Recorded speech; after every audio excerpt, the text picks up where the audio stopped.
The Ashen Crown. The storm came the night Valen Korr buried his father. It rolled in from the black horizon like a monstrous tide, waves of thunder swallowing the stars, the sky itself a trembling wound of light. The old man's pyre smoldered beneath the ironwood trees, flames spitting sparks into the rain that fell too late to put them out. By dawn, all that remained was ash, bone, and silence. Valen stood barefoot in the mud, hair plastered to his face, fists clenched as if holding back the world. His father's sword, a rusted relic from wars long past, rested against the pyre stones. He did not touch it. Not yet. The blade had belonged to a man greater than him, kinder, stronger, wiser. Taking it would mean carrying the weight of an oath Valen wasn't sure he could keep. But vengeance doesn't wait for certainty. It demands blood. And Valen had sworn it the moment he saw his father fall. The Mark of Fire, the kingdom of Arthel, was ruled by gilded tyrants lords fat with wine and cruelty. Knights who spoke of honor while burning villages for coin. Valen's father, Valen Korr, had once been a commander in their wars, but had cast aside the crown's banner decades ago, disgusted by the slaughter. He raised his family in exile, in the forgotten marshlands of Branthelo. They lived quietly, until the day the Black Riders came. They wore no sigils, only masks of steel that gleamed like wet stone. They set fire to the huts, cut down the men, and left the women screaming in the smoke. Valen had fought, of course old, but not broken.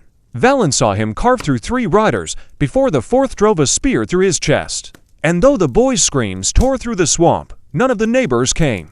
Fear kept them silent. The riders did not linger. They took nothing, left no warning. Only fire, only death. But Valen remembered one detail. On the leader's pauldron, hidden beneath soot and flame, was a mark, the sigil of a crown split in half, burned at the edges. He would come to learn its name, who whispered in taverns and back alleys, the Ashen Crown. Ash and steel. For weeks after the funeral, Valen wandered the ruins of his home like a ghost. He carried no sword, spoke to no one. But grief, like metal, hardens in fire. By the 3rd month, he was no longer a boy in mourning. He was a hunter sharpening his fangs. He trained with the rusted sword until his hands bled, then trained again. He stole books from traveling scribes, teaching himself letters, maps, histories. He followed rumors of mercenaries, soldiers of fortune, cutthroats, and killers, learning from each the art of survival. Some laughed at him, a thin marsh rat with fire in his eyes, but those who tried to break him soon learned that rage makes a poor meal. Years passed. Valen grew tall, his frame carved by scars and hunger, his eyes like stormlight gray, cold, unyielding. The boy who had buried his father was gone. In his place stood a man sharpened to a single purpose. The Ashen Crown had many faces, but Valen would peel them away one by one. Whispers in the dark. His first lead came in the city of Dravenlek, where the gutters ran thicker than the rivers. A drunk mercenary, half-rotting from plague, spoke of a band of riders who sold their swords to the highest bidder. They never revealed names, never showed faces, but their violence left its own signature. Whole villages erased, leaders silenced, rebellions drowned before they could breathe. They served no king, the mercenary rasped, wine dribbling from his beard. No coin strong enough, no leash tight enough. But they always finished the job. That's their vow. Valen pressed the man for details, and when he could give no more, left him slumped in the alley. Not dead. Not yet. His blade was not for the weak, and dying it was for the monsters who thrived on them. Weeks of searching led him to a hidden fort in the Spine Mountains, where rumors spoke of the riders training recruits. There he learned the truth. The Ashen Crown was not one man, not even one band, but a network of killers bound by oaths older than the kingdom itself. They were shadows, merciless and silent, their loyalty only to the crown of ash their founder once wore, a king dethroned, burned alive, but never forgotten. To dismantle them, Valen would need more than rage. He would need allies. The broken ones. He found them not in noble halls, but in the places the crown had ruined. Survivors. Outcasts. The broken. There was Serenia, a healer whose village had been put to the torch for sheltering rebels. Her hands stitched wounds as easily as they brewed poisons, and her gaze carried the weight of unspoken vengeance. Then Dorian Hale, a disgraced knight stripped of his honor after refusing to slaughter peasants in the king's name. His blade was heavier than most, his guilt heavier still.